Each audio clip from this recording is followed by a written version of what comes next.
Irmãos queridos, vamos abrir nossas Bíblias na carta de Paulo aos Colossenses, Colossenses capítulo 1. Nós não vamos iniciar hoje uma nova série, não. Na verdade, nós iniciaremos uma nova série a partir do terceiro domingo.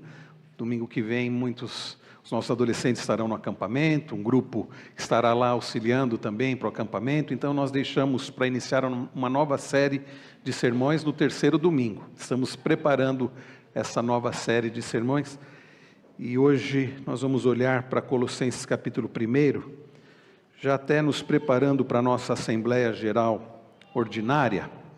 Daqui a pouco eu vou explicar para os irmãos por que eu escolhi expor este texto hoje. Colossenses capítulo 1, peço que você acompanhe com atenção, com interesse, é a preciosa palavra do Senhor para a nossa vida. Diz assim: Paulo, apóstolo de Cristo Jesus, pela vontade de Deus, e o irmão Timóteo, aos santos e fiéis irmãos em Cristo que estão em Colossos, que a graça e a paz de Deus, nosso Pai, estejam com vocês.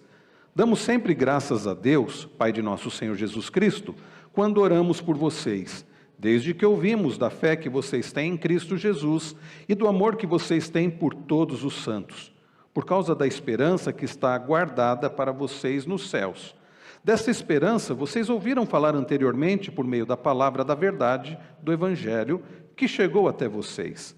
Esse Evangelho está produzindo fruto e crescendo em todo o mundo, assim como acontece entre vocês desde o dia em que ouviram e entenderam a graça de Deus na verdade.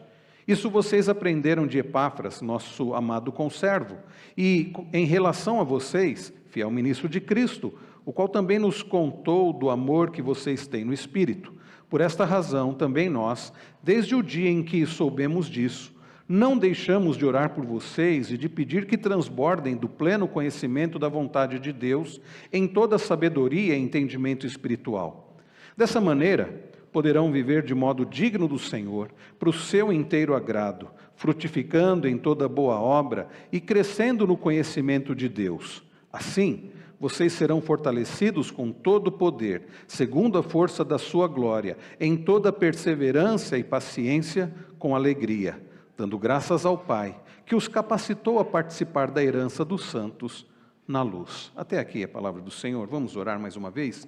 Pai Celestial, como teu servo orou há pouco, que o Senhor, ó Deus, fale ao nosso coração através da tua palavra que já foi lida, fale ao coraçãozinho das crianças que aqui estão, dos adolescentes, dos jovens, adultos, daqueles que nos acompanham pela transmissão, daqueles que assistirão esta mensagem num outro momento, que o Senhor, ó Deus, nos instrua através da tua palavra, pela intervenção, ação do teu Santo Espírito em nós. Pedimos-te estas bênçãos no precioso e santo nome daquele que reina para todo sempre, Jesus Cristo. Amém. Irmãos, essa semana eu estava preenchendo um relatório para o presbitério.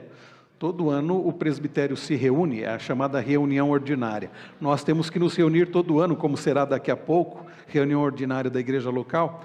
E o presbitério se reúne todo ano também em reunião ordinária. E nesta reunião são avaliados relatórios dos pastores, relatório das igrejas. E ao preencher o relatório da nossa igreja, para a reunião que teremos daqui a 2 sábados, lá do presbitério, eu fiquei pensando numa das questões. Uma das questões era a seguinte: a igreja tem planejamento estratégico?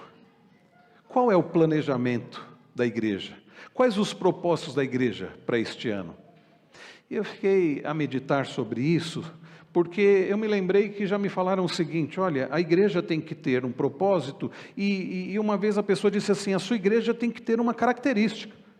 Qual é a característica principal da sua igreja? Há igrejas, por exemplo, que a característica principal é trabalhar com família. Então, a igreja da família.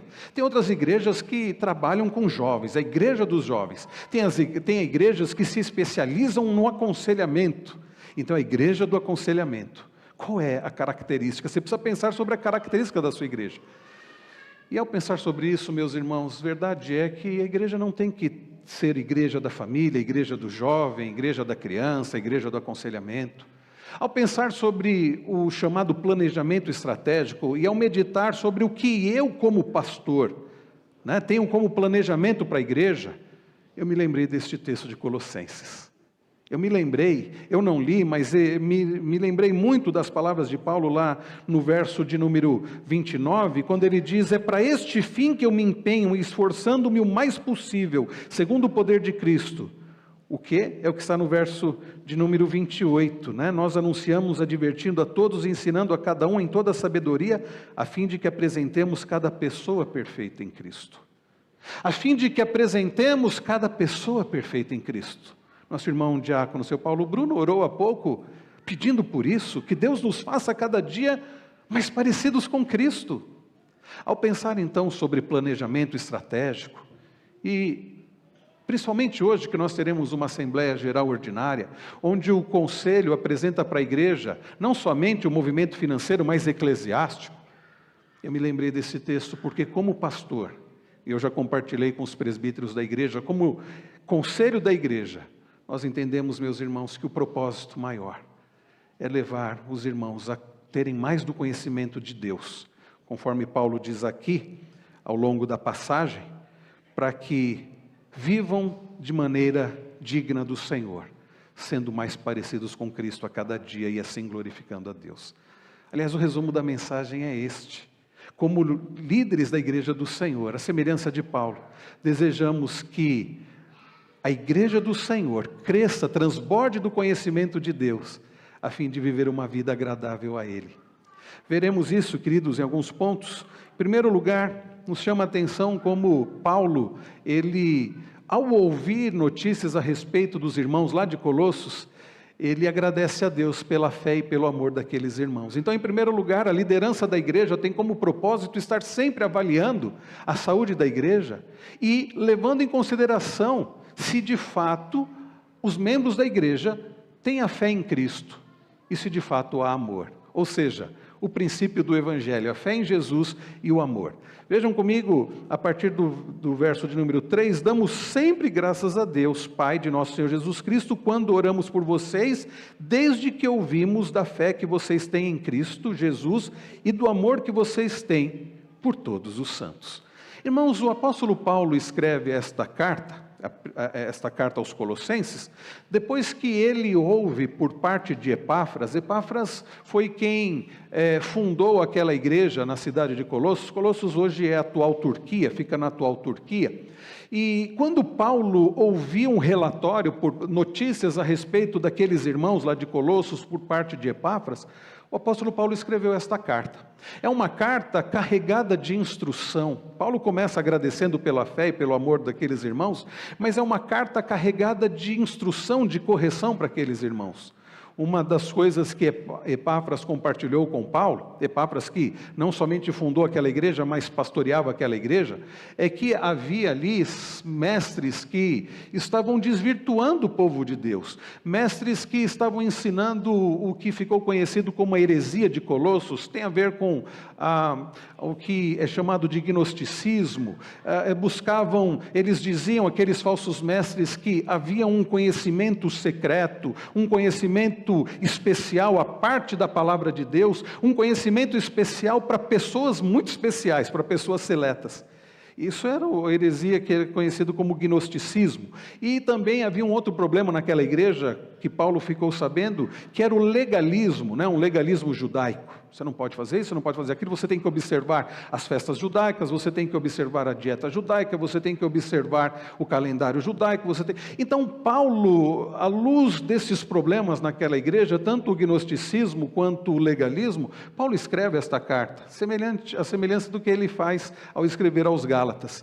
E Paulo, antes dele já começar corrigindo aqueles irmãos, Paulo não somente fica sabendo dos problemas daquela igreja, das dificuldades daquela igreja, dos erros daquela igreja, mas ele fica sabendo também de coisas boas. Por exemplo, o que ele relata aqui no verso que nós acabamos de ler, nos versos 3 e 4. Paulo fica sabendo que aqueles irmãos, eles tinham fé em Cristo Jesus, e eles amavam todos os santos, ou seja, todos aqueles que eram escolhidos por Deus, aqueles que pertenciam à igreja do Senhor, aqueles que haviam sido separados por Deus para pertencerem a Ele. Essa é a ideia de santo na Bíblia, a ideia de separado. Paulo então destaca essas duas características, queridos, que devem ser características básicas de uma igreja cristã. A igreja cristã deve ser conhecida por membros desta igreja que têm fé em Jesus. Pode parecer uma coisa óbvia, mas não é. Infelizmente, há muitas igrejas ditas cristãs, cujos membros não têm a sua fé somente e inteiramente em Cristo. É gente que diz que acredita em Cristo, é gente que se diz cristã, mas é gente cuja fé é dividida com Cristo e com as coisas do mundo e com outros deuses ou com falsos deuses. Infelizmente, queridos, muito do cristianismo que é vivido, não somente no Brasil, mas no mundo, é um cristianismo que está, como Paulo escrevendo aos Gálatas fala, de um evangelho muito diluído. Gente cuja fé não está inteiramente em Cristo, um sincretismo religioso que faz a pessoa frequentar a igreja no domingo, mas durante a semana frequentar lugares que estão em oposição à igreja. Gente que diz servir a Cristo, mas segue conselhos contrários aos de Cristo. É por isso que cabe à liderança da igreja, e já que daqui a pouco teremos nossa Assembleia Ordinária, cabe à liderança da igreja essa preocupação em verificar se de fato os membros da igreja têm a sua fé somente e inteiramente em Cristo. Quando nós vamos receber alguém como membro da igreja, eu estou me referindo ao conselho. O conselho da igreja tem a responsabilidade de examinar. É por isso que ao fim da classe de catecúmenos, aliás, essa é a primeira preocupação da igreja. Por que quando alguém chega e diz assim, eu quero me tornar membro da igreja, a gente não diz, que ótimo, qual é o seu nome mesmo? Assine aqui, está ótimo. A partir de hoje você já se torna membro da igreja. Quer ser batizado hoje? Tem muita igreja que faz assim, né? Ao final do culto, quem aceitou Jesus e quem quer ser batizado? Aceitou Jesus? Mas de fato a pessoa que levanta a mão dizendo que aceitou Jesus, de fato sabe quem é Jesus, de fato tem a sua fé em Jesus, mas logo é recebido, é batizado e pronto, se torna membro da igreja. Nós temos uma classe de catecúmenos que terá início agora no 3º domingo de fevereiro, a fim de que a pessoa aprenda sobre o Evangelho, a fim de que a pessoa saiba quem é Cristo, a fim de que a pessoa saiba a respeito da salvação, o que é a salvação, aprenda sobre o pecado, aprenda sobre arrependimento, sobre fé em Cristo, aprenda sobre o que é professar a fé em Cristo, aprenda sobre o que é ser um cristão. E ao fim desta classe de catecúmenos, que estuda tem outros assuntos também, é verdade, essa pessoa é examinada pelo conselho. E qual é, meus irmãos, a preocupação principal do conselho? O que é que o conselho examina acima de tudo? Se a pessoa tem a fé somente em Cristo. Se a pessoa entendeu o que é salvação, se a pessoa entendeu que a salvação é somente pela graça, se a pessoa de fato serve a Cristo.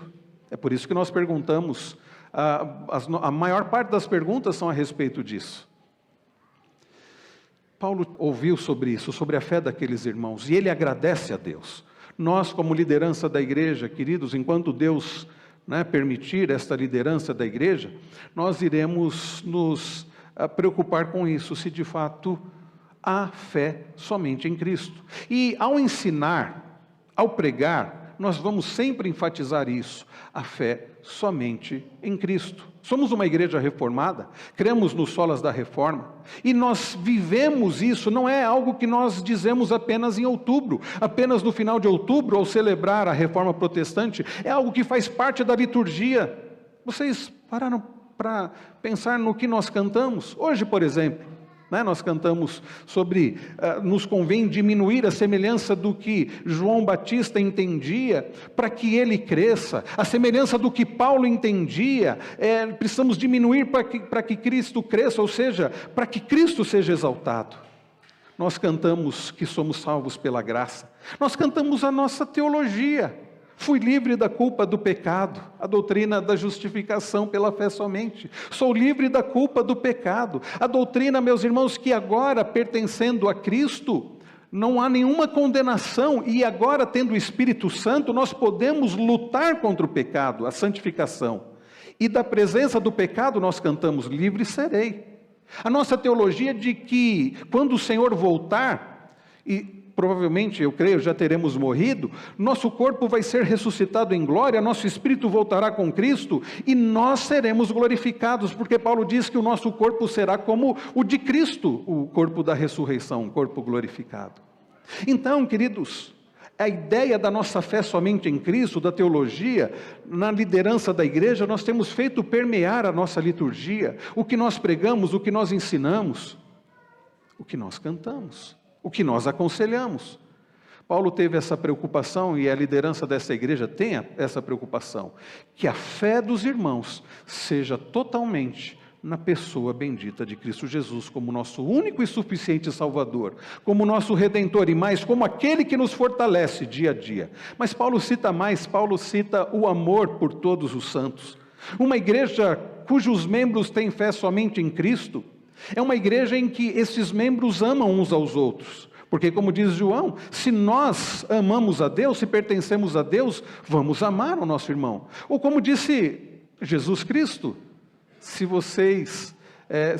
vós sois meus discípulos, se vocês amam uns aos outros, se vocês guardam os meus mandamentos, e Jesus trabalha isso, a ideia de que nós amamos a Deus e demonstramos isso no nosso amor. A liderança dessa igreja se preocupa com isso e entende que uma igreja saudável é uma igreja cujos membros têm a fé somente em Cristo e ao amor fraternal. Como nós temos visto isso ao olhar para Atos nos cultos da noite, como os cristãos, nós vimos isso no início de Atos, principalmente lá no capítulo 2 da igreja primitiva, como os irmãos se amavam, e temos visto isso logo mais à noite, se Deus permitir. Nós vamos olhar para o capítulo 21 e ver como Paulo, ao chegar em Jerusalém, é recebido com amor pelos presbíteros, por Tiago e pelos presbíteros. Veremos como aqueles irmãos se preocupam com Paulo ao ponto de dizer, olha, toma cuidado. O cuidado, aliás, vamos trabalhar essa questão, essas duas características na obra do Senhor, o amor e a humildade. Então, a liderança desta igreja está atenta e tem buscado ao Senhor para que a fé dos irmãos seja uma fé em Cristo e um amor verdadeiro. Agora, depois de Paulo reconhecer isso, e nós nos alegramos, numa igreja a liderança deve sempre olhar aquilo que já está de acordo com a vontade de Deus, celebrar, agradecer e se esforçar para que isso continue. Mas o apóstolo Paulo, sabendo da heresia de Colossos, sabendo acerca dos falsos mestres que ensinavam sobre um conhecimento superior à parte da palavra de Deus, um conhecimento especial para pessoas especiais, sabendo dessa heresia, o apóstolo Paulo então passa a falar sobre qual era o seu grande desejo para com aquela igreja. Vejam, a partir do verso de número 6, que chegou até vocês, ele fala do evangelho que está produzindo fruto. Paulo está agradecendo, por todo aquilo que havia acontecido, que ele ouviu através de Epáfras, verso 7, e do amor que eles tinham no Espírito, verso 8, Paulo então vai mostrar para aqueles irmãos, a partir do verso de número 9, qual o seu grande propósito, desejo em favor daquela igreja.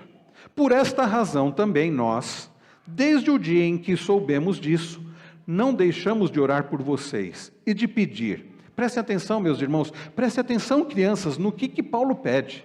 E vocês verão que Paulo não pede acima de tudo, olha, eu tenho orado por vocês para que esta seja uma igreja rica, ou simplesmente uma igreja muito numerosa. Olha qual era o propósito maior de Paulo, o desejo maior de Paulo por aquela igreja, e que é o desejo da liderança desta igreja. De pedir, de orar por vocês e de pedir que transbordem do pleno conhecimento da vontade de Deus. Irmãos queridos, se eu tenho que preencher um relatório e dizer sobre planejamento estratégico, sobre propósito maior, e se neste dia em que nós teremos a nossa reunião ordinária, daqui a pouco, e nós temos que passar para a igreja qual é o propósito dos pastores dessa igreja, do conselho dessa igreja, nós podemos dizer que é esse. Que vocês, membros desta igreja, transbordem do pleno conhecimento da vontade de Deus. Este, queridos, é o meu grande propósito como pastor. Eu desejo que vocês tenham uma vida confortável, sem dúvida alguma. Eu oro para que vocês tenham uma vida boa, oro para que Deus dê saúde a vocês, desejo isso como pastor. Quando alguém adoece, isso me angustia e eu oro para que Deus cure, que Deus abençoe. Eu oro para que esta igreja continue a crescer para a glória do Senhor, sem dúvida alguma. Mas o meu maior desejo como pastor, e eu creio que eu posso falar isso em nome dos demais pastores desta igreja, e em nome dos presbíteros dessa igreja, é que vocês cresçam transbordando do pleno conhecimento de Deus. A maior necessidade, nossa maior necessidade é do Senhor, mais do Senhor. Há um antigo hino que diz isso: mais de Cristo eu quero ter. E o coro é esse: mais de Cristo. O que nós mais precisamos, irmãos, é do conhecimento da vontade de Deus. E aqui, queridos, Paulo não está falando de um conhecimento no sentido de que eu preciso saber que curso eu vou fazer, eu preciso saber qual é a vontade de Deus, para qual cidade eu devo mudar, saber com quem eu vou casar. Não é esse tipo de conhecimento, ainda que todos precisemos da orientação do Senhor para tudo na nossa vida. Mas é um conhecimento que é um conhecimento que está combatendo, a ideia de Paulo é combatendo a heresia de que é um conhecimento superior para pessoas superiores à parte da palavra do Senhor. Paulo está combatendo a heresia do gnosticismo que estava sendo ensinado naquela igreja. Queridos irmãos, o que nós precisamos não é de um conhecimento à parte das Escrituras, para sabermos conduzir a nossa vida como maridos, esposas, como pais, como filhos, como servos do Senhor. Mas é um conhecimento de Deus que vem através desta palavra, na iluminação do Espírito Santo na nossa mente. É um conhecimento, queridos, de Deus, da verdade de Deus, que vai fazer toda a diferença em nossa vida. Irmãos, este é o conteúdo da oração de Paulo, que ele diz: transbordem do pleno conhecimento da vontade de Deus, em contraste com a heresia lá gnóstica, acerca de um conhecimento que dizia de um conhecimento secreto. Esse conhecimento, meus irmãos, é o que nós precisamos, é o conhecimento da revelação de Deus. Deus se revelou através desta palavra, nossos catecismos ensinam isso. Deus revelou aquilo que, quem Ele é, e aquilo que nós precisamos saber, a fim de vivermos uma vida agradável a Ele. Irmãos, esta palavra, esta revelação que fala do que Deus falou sobre quem Ele é, falou sobre o que Ele quer que nós façamos, sobre como Ele quer que nós vivamos. Então nós não precisamos do conselho dos ímpios para saber como devemos viver, como o marido deve tratar a esposa, como a esposa deve tratar o marido, como devemos lidar com os conflitos dentro de casa. Não é do conselho dos ímpios que nós precisamos. Paulo, escrevendo a Timóteo, 2 Timóteo 3,16, ele diz que toda a Escritura é inspirada por Deus e ela é útil. Ela é útil para o ensino, ela é útil para a repreensão, ela é útil para a correção, ela é útil para a instrução, a fim de que o servo de Deus seja maduro, perfeito no sentido de maduro, e perfeitamente habilitado para toda boa obra. Paulo sabia disso. É por isso que ele diz aos Colossenses: eu oro por vocês e peço que vocês transbordem do pleno conhecimento da vontade de Deus. A ideia aqui de transbordar do pleno conhecimento nós não basta apenas um pouco do conhecimento da vontade de Deus. Eu conheço um pouco. Paulo está dizendo: eu oro para que vocês transbordem do pleno conhecimento da vontade de Deus. Irmãos queridos, esta revelação é acerca de Cristo, da pessoa, da obra de Cristo, é o conhecimento do Evangelho.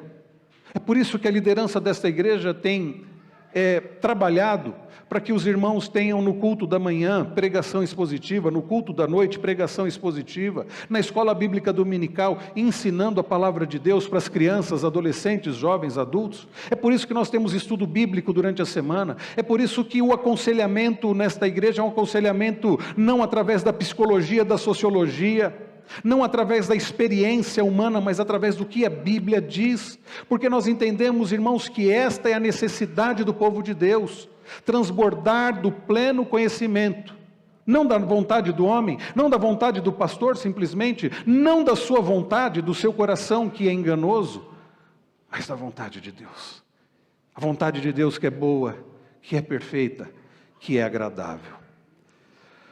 A igreja do Senhor precisa desse conhecimento, o conhecimento de Deus. Adultos, jovens, adolescentes, crianças, todos nós precisamos deste conhecimento. Nós vamos ter acampamento semana que vem. Sábado que vem, nossos adolescentes estão indo para o acampamento.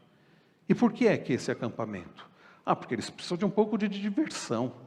Para eles não ficarem aqui no meio aí dessa bagunça de carnaval. Não. O acampamento tem como propósito que eles aprendam acerca do conhecimento de Deus.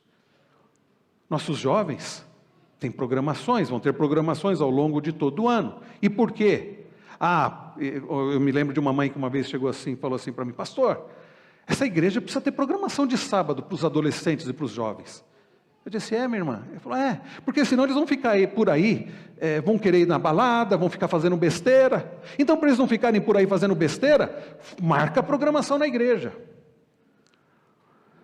Irmãos queridos, o acampamento da UPA não será para que nossos adolescentes tenham um pouco de recreação, ainda que seja boa recreação, eles vão ter.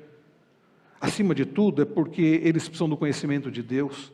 As programações dos jovens que nós teremos ao longo de todo o ano, não é para eles não ficarem por aí fazendo besteira. Eu ouvia um pastor, eu assisti a uma mensagem, até a exposição de Colossenses, um pastor falando, reverendo Emílio Garófalo, ele disse o seguinte: a igreja não é uma espécie de creche para adolescentes e jovens, mantendo eles dentro para não fazerem besteira lá fora. Não é isso que é a igreja. A igreja é um local onde as pessoas, os servos de Deus, aprendem mais e mais de Cristo, para viverem uma vida agradável ao Senhor, para terem uma vida de alegria e de verdadeira segurança, como nós veremos daqui a pouco. As nossas crianças, nós não separamos as nossas crianças para que elas tenham, porque o culto é muito chato.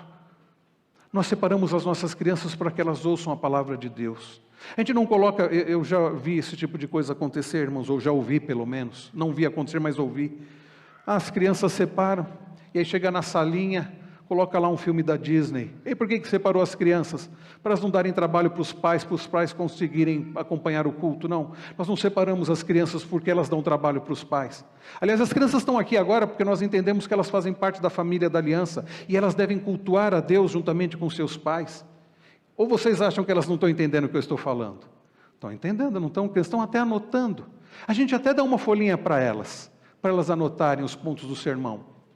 Porque nós entendemos que o que as nossas crianças precisam, acima de tudo, não é entretenimento, não é filminho. Elas precisam conhecer do Evangelho, elas precisam crescer no Evangelho, elas precisam disso para que sejam servos do Senhor.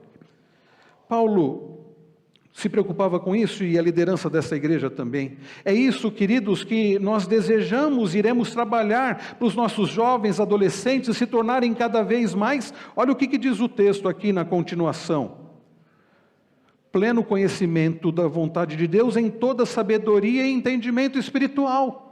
O que as nossas crianças, os nossos adolescentes, os nossos jovens, nós adultos precisamos, é dessa sabedoria que Paulo está falando, é deste entendimento espiritual. E como obter essa sabedoria e entendimento espiritual?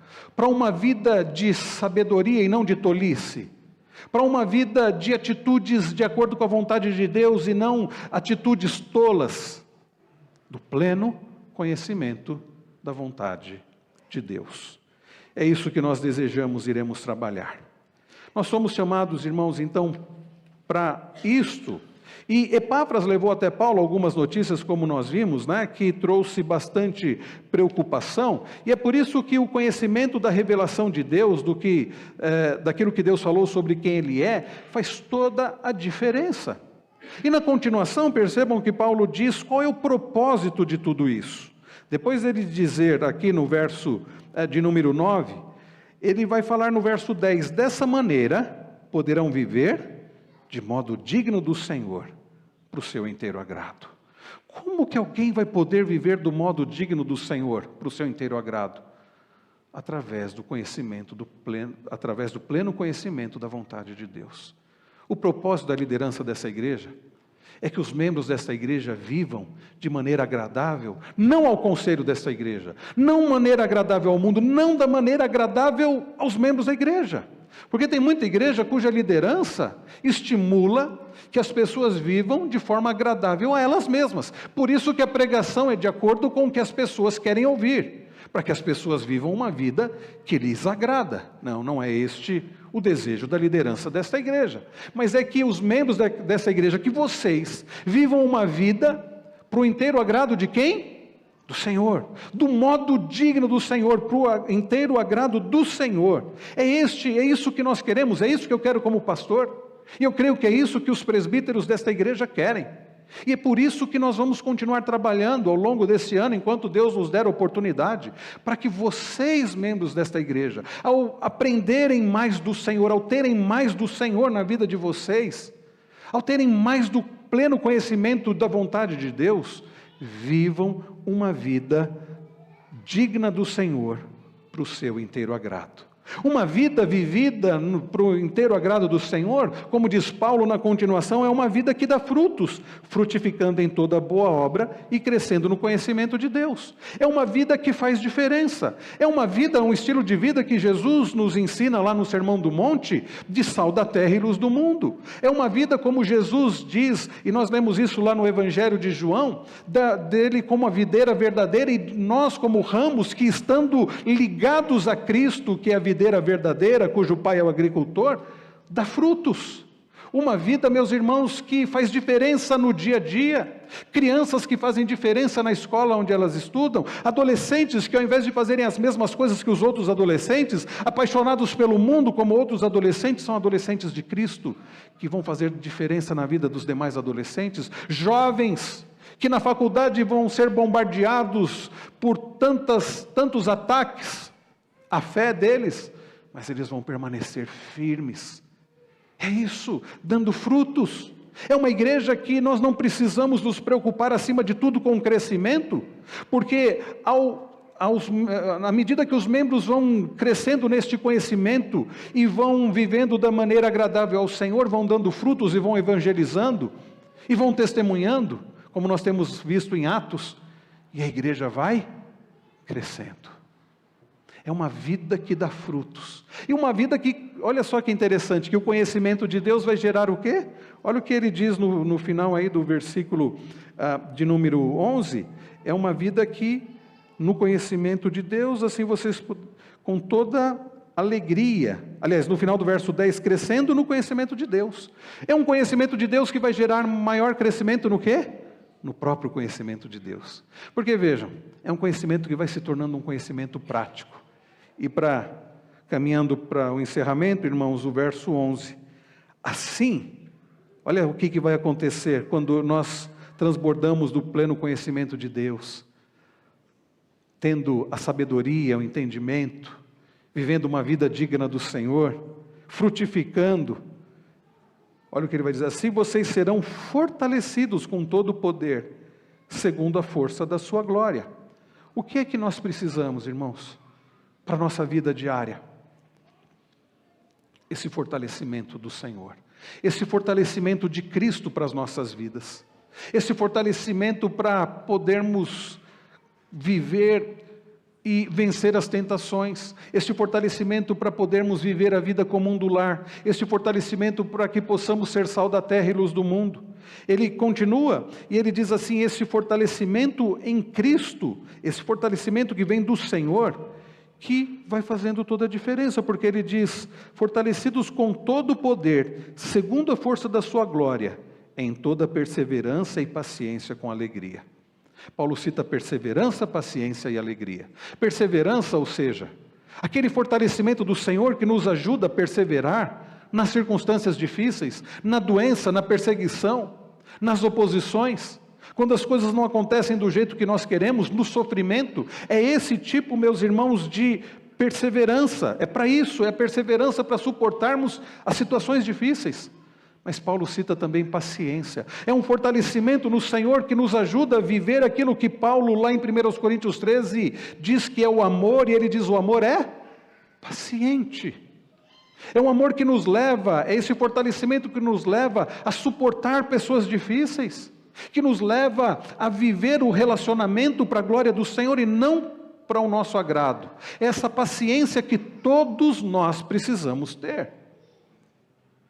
E também Paulo cita alegria. É uma alegria independente das circunstâncias. Não é isso que o mundo tem procurado, alegria? segurança e alegria?